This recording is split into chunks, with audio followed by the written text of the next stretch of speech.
और कितने टाइम से मैं आपको बाइक के लिए बोल रहा था, आप दिला भी नहीं रहे थे। आज आपने पैसे दिए तो मैं सोचा कि मैं बाइक ही ले लेता हूँ और मैं ले आया। सही है बेटा, मुझे तो पहले ही पता था ऐसा ही कुछ होने वाला है। चल कोई बात नहीं। और आपका क्या हुआ शहजादे साहब? अब्बू, मुझे जन्नत की मिट्टी मिल गई। मैं आपके लिए जन्नत की मिट्टी लेके आया हूँ। बेटा जन्नत की मिट्टी कहाँ मिली तुझे? अब्बू, जन्नत की मिट्टी कहीं और नहीं, आपके कदमों के नीचे है। बेटा अरे ये फौजी यहाँ क्यों बैठा है धूप में?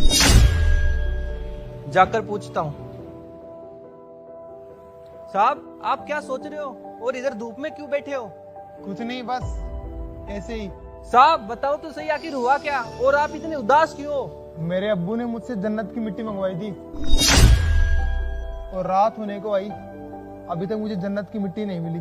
अभी थोड़ी देर बाद जब अब्बू मुझसे पूछेंगे तो मैं उन्हें क्या जवाब दूंगा? जन्नत की मिट्टी? साहब मुझे ज्यादा तो नहीं पता, लेकिन कभी कभी मेरी माँ कहती है कि जन्नत की मिट्टी माँ बाप के चरणों में होती है।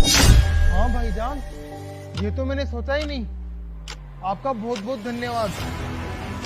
ये लीजिए, इतने सारे पैसे? ये आपका इनाम। मेरे अब्बू ने मुझे जन्नत की मिट्टी लाने के लिए दिए थे और उसका रास्ता मुझे आपने बताया, तो ये इनाम भी आपका ही हुआ। रख लीजिए। बेटा मुझे तुझ पे पूरा यकीन था कि तू ही मेरी ख्वाहिश पूरी करे।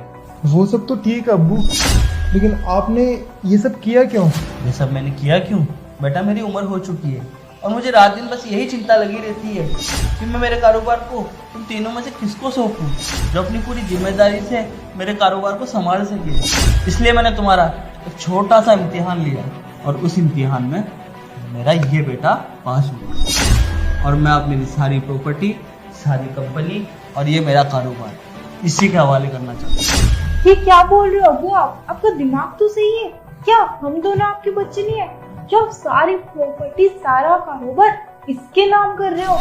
और वैसे भी ये तो हमेशा जंगलों में घूमता रहता है। इसे ना हथियार चलाने आते, कारोबार चलाना नहीं आता है। अब हमें आपकी प्रॉपर्टी और कारोबार दो, हम देखना 1 साल के अंदर उसे डबल करके दिखा देंगे। हाँ अब्बू, आप आज सही बोल रहे हैं। क्या सही बोल रही है?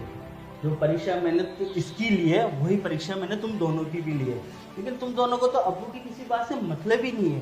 तुम तो अपना स्वार्थ देखते हो, है ना?